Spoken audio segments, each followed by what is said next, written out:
जालौन में एक सनसनीखेज वारदात सामने आई, जहां 1.5 साल से लापता महिला का घर के अंदर दफन कंकाल मिलने से हड़कंप मच गया। सूचना मिलने के बाद पुलिस मौके पर पहुंची और गड्ढा खुदवाकर कंकाल बाहर निकलवाया और पोस्टमार्टम के लिए भेजा। उधर परिजनों ने बताया कि मृतका का पति शादी के बाद से ही उसे प्रताड़ित करता था। वहीं पुलिस का कहना है कि 1.5 साल से गायब मृतका के परिजनों ने शिकायत की थी। अब आरोपी पति ने अपना जुर्म कबूल कर लिया है, जिसके बाद उसकी निशानदेही पर गड्ढा खुदवाया तो महिला का कंकाल बरामद हुआ।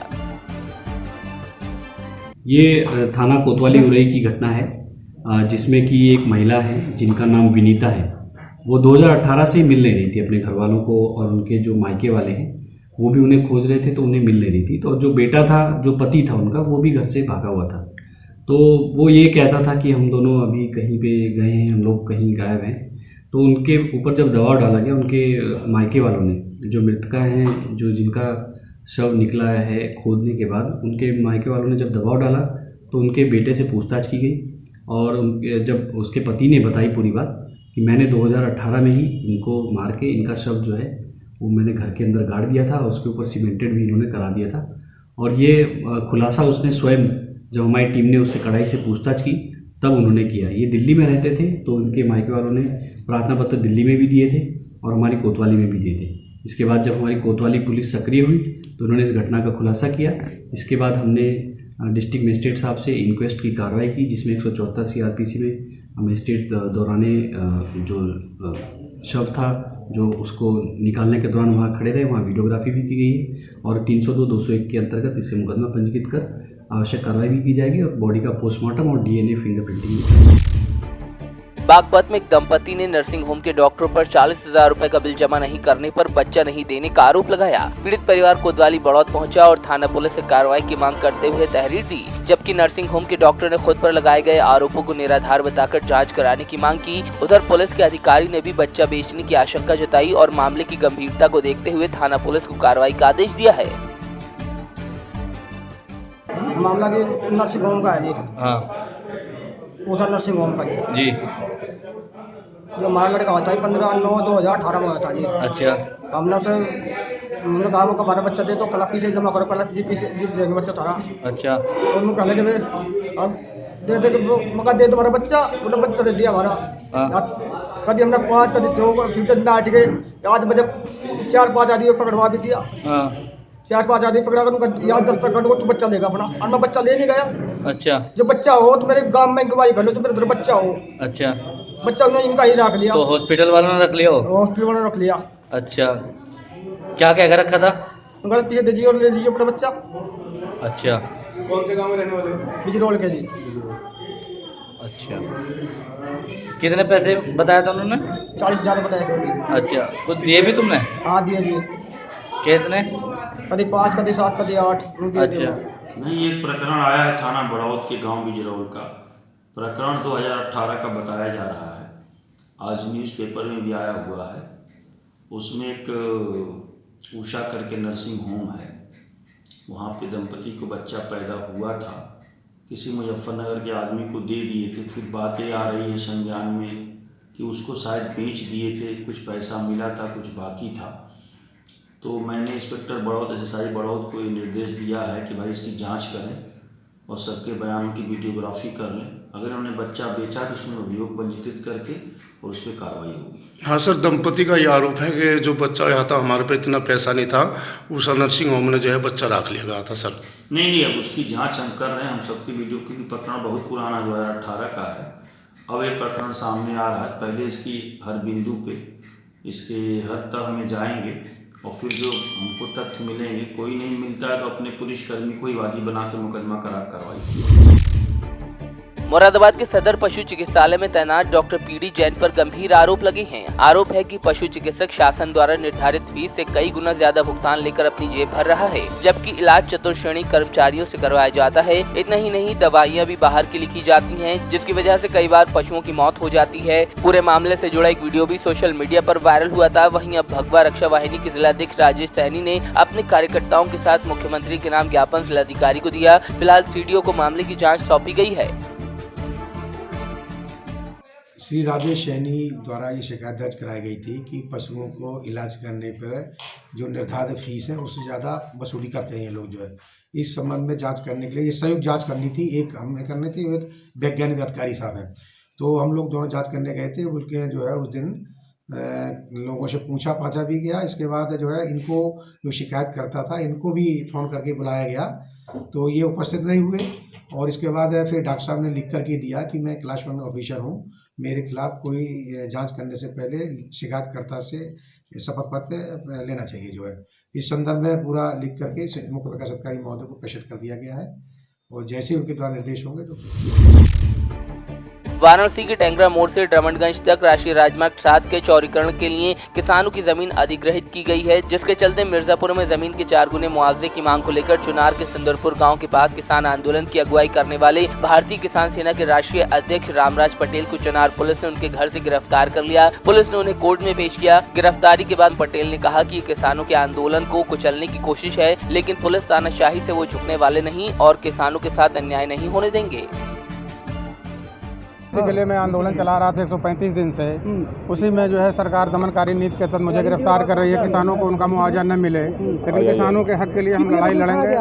हमको सुबह 6 बजे इंस्पेक्टर साहब गए घर पर, मैं नहाए धोए नहीं था। आप मानते हैं किसानों का उत्पीड़न कर रही सरकार आपके आंदोलन? किसानों का उत्पीड़न कर रही है सरकार, ये आंदोलन दबाने के लिए मुझे गिरफ्तार। मेदांता मेरा इलाज चल रहा है, डॉक्टर ए के मित्तल देख रहे हैं। क्या उत्पीड़न कर रही है किसानों का उत्पीड़न ही सरकार कर रही है। किसानों को मुआवजा नहीं दे रही है, बिना नोटिफिकेशन के किसानों की जमीन कब्जा की जा रही है, किसानों को उनका मुआवजा नहीं दिया जा रहा है। दबाने के लिए आपको किसान आंदोलन दबाने के लिए मुझे गिरफ्तार किया गया, फर्जी मुकदमा कायम करके। हाँ, इनके विरुद्ध जो है चुनार थाने में मुकदमा पंजीकृत किया गया था 1/2020, जिसमें कि धाराएं 147, 148, 109, 189, 427, 353 IPC, 34 पुलिस एक्ट और 7 CLA एक्ट की धाराएं लगी हुई थी। दुष्प्रेरण का भी दोषी पाया गया इनको, और सरकारी काम में बाधा का दोषी पाया गया।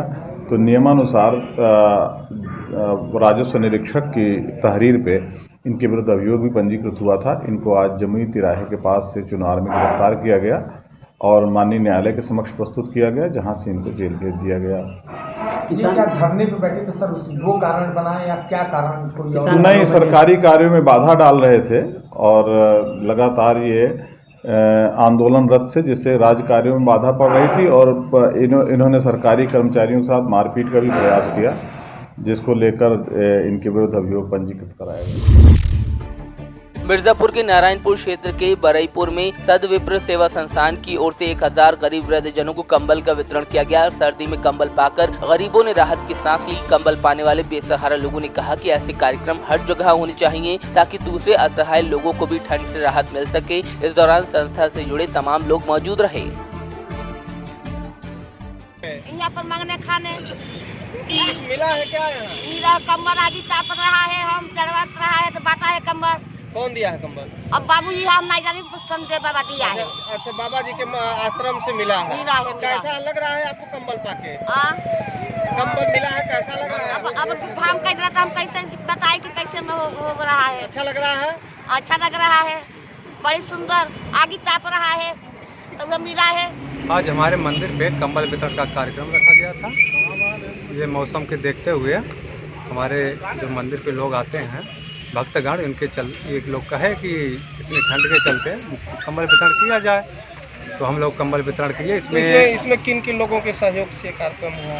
जैसे हमारे मंदिर के भक्तगण थे, अनिल सिंह जी हुए, ये परिषद के लोग हुए, नीलम उद्योग, सुभाष चंद्र पांडे जी रामनगर से थे। इन लोगों के मतलब कि समस्त भक्तगणों के सहयोग। गरीबों को ये कंबल वितरित करके कैसा महसूस कर रहा है?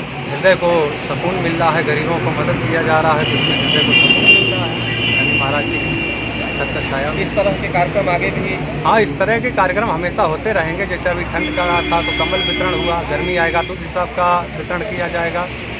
हमेशा का हम लोगों का रहता है, हमारे सदीपुर समाज सेवा की तरफ से ये सब रहता है कार्यक्रम, जैसे कुछ ना कुछ गरीबों को दिया जाए।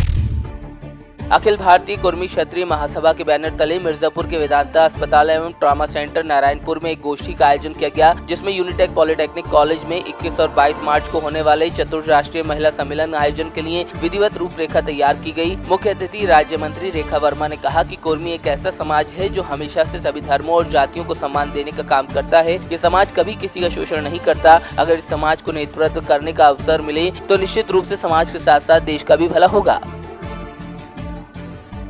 इस कार्यक्रम के माध्यम से जो हमारी महिला आधी आबादी है, जो कहीं न कहीं अभी जिस आज़ादी के बाद से जो स्वरूप उनका होना चाहिए, जो उनका अस्तित्व होना चाहिए, समाज में जो उनका स्थान होना चाहिए, अभी तक हम उस लक्ष्य को पाने में बहुत काफ़ी दूर है। इस कार्यक्रम के माध्यम से हम अपने सभी महिलाओं को जो राष्ट्रीय स्तर पे है, हम सभी अपने जो ज़िले हैं, आसपास के ज़िले हैं और हमारे जो विभिन्न प्रदेश हैं, वहाँ के सारे महिलाओं को एकत्रित करके और जो हमारे ग्रामीण इलाकों में रहने वाली महिलाएं हैं, और हम इस कार्यक्रम में जो हमारे विशिष्ट जन, हमारी जो महिलाएं हैं जो किन्हीं न किन्हीं क्षेत्र में राष्ट्रीय महिला सम्मेलन है, तो उस हिसाब से महिलाएं आगे आ रही हैं। जी हाँ, जरूर आ रही है। क्या लग रहा है आपको देख रहे हैं कि जिस तरह हमारी महिला टीम बैठी हुई है, निराशा जी हैं और डॉक्टर चंद्रा जी हैं, आभा जी हैं और हमारी कनकलता जी हैं, तो ये महिला टीम ही है जो इस कार्यक्रम आधी आबादी लग रहा है कब्जा कर लेगी। आधी आबादी हम लोग कब्जा करने की पूरी कोशिश करेंगे और आप लोगों का सहयोग रहा तो निश्चित तौर पे हम लोग इसको आधी आबादी को अपना नया कब्जा नहीं करना चाहते, हम लोग अपना एक अस्तित्व देना चाहते हैं। अब जो हमारा सम्मान है, समाज में जो हमारा सम्मान होना चाहिए, हम उसके लिए लड़ रहे हैं। सबसे पहले तो हमने सबको आमंत्रण किया और सभी लोग आए, इसके लिए धन्यवाद। और ये कार्यक्रम केवल मेरा ही नहीं था, ये पूरे कुर्मी समाज का कार्यक्रम था और महिलाओं का कार्यक्रम है, तो महिलाएं भी आई हैं और उनका साथ देने के लिए सभी उनके घर के, परिवार के या पुरुष लोग, आप लोग भी सहयोग के लिए आए, इसके लिए धन्यवाद। कार्यक्रम बहुत अच्छे से हुआ क्योंकि सभी लोग उपस्थित थे और इन लोगों के लिए जो भी हमसे संभव हुआ वो व्यवस्था हमने किया है। और आगे आपकी क्या रणनीति है, किस तरीके से आप काम करना चाहते हैं संगठन में? आगे की रणनीति यही है कि हम सभी को मिलकर संगठन को मजबूत बनाना है। जो हमारा आने वाला कार्यक्रम है 21-22 तारीख का, उसके लिए बहुत अच्छे से कार्यक्रम का रूपरेखा तैयार करना है। जो भी संभव मदद होगा हम सब लोग मिल के करेंगे और सबसे बड़ा कार्य जो करना है, हमें मिर्ज़ापुर से, अपने कुर्मी समाज से हर महिला को, हर एक घर से एक महिला को इस कार्यक्रम में बाहर लेके आना है। देवरिया जनपद की भाटपारा रानी विधानसभा क्षेत्र में आने वाले बंगला बाजार में स्वतंत्रता सेनानी दिवंगत भागवत भगत खजड़ी बाबा का जन्मदिन मनाया गया। वहीं इस मौके पर सलेमपुर सांसद रविंद्र कुशवाहा के प्रयास से 19 करोड़ के बजट में सड़कों का शिलान्यास और लोकार्पण हुआ। सांसद ने अपनी उपलब्धियां मीडिया के सामने रखी। जब मेरे पिताजी थे तब भी वो स्वतंत्रता संग्राम सेनानी भागवत भगत जी के जन्मदिन के अवसर पर आयोजित होता रहा है। उसी क्रम में इस बार भी 4 जनवरी 2020 को उनका जन्मदिन मनाने के लिए ये आयोजन हुआ, जिसके मुख्य अतिथि थे हमारे डिप्टी चीफ मिनिस्टर साहब, लेकिन मौसम के खराबी की वजह से नहीं आ पाए।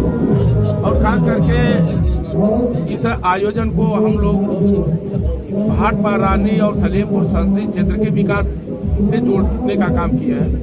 और उस कड़ी में पिछली बार जब हमारी सरकार बनी थी और मुख्यमंत्री जी आए थे, जितनी उन्होंने घोषणा कर दी वो सारी सड़कें बन गई और जो भी काम उस समय निर्धारित किए गए सारे काम पूरे हो गए। इस बार भी हमने उनको प्रतिवेदन दिया है, उनको स्वीकार किया उन्होंने, और आने वाले 2021 में आप देखेंगे कि वो सारी चीज़ें पूरी होंगी।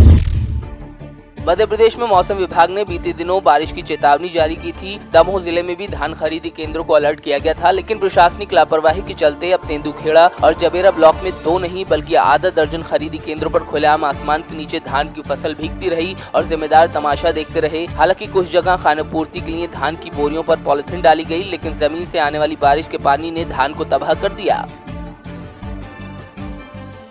वो बारिश में पूरी धान भीग चुकी है और व्यवस्था नहीं बन पाई, उसमें कोई व्यवस्था नहीं की गई पहले से। पूरी नीचे से बोरी जब भीग चुकी हैं जी, ऊपर से ढकी हुई। हाँ, ऊपर से ढकी दिख रही हैं। किसानों ने तो अपना इंतजाम कर लिया जो किसानों का था, लेकिन फिर भी वो नीचे से पानी निकल चुका है उसका।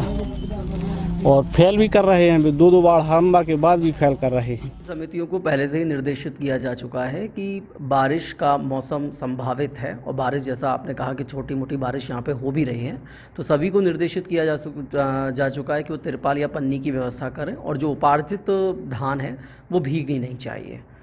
सर कलहरा और टेनुकड़ा में बहुत जगह देखिए, अभी 1-2 दिन में थोड़ा बारिश हुआ है, उससे हो सकता है कहीं पर धान भीगी हो, तो संबंधित समिति प्रबंधक की इसमें जिम्मेदारी तय होगी और जो परिवहन होगा धान का वो FAQ धान का ही होगा।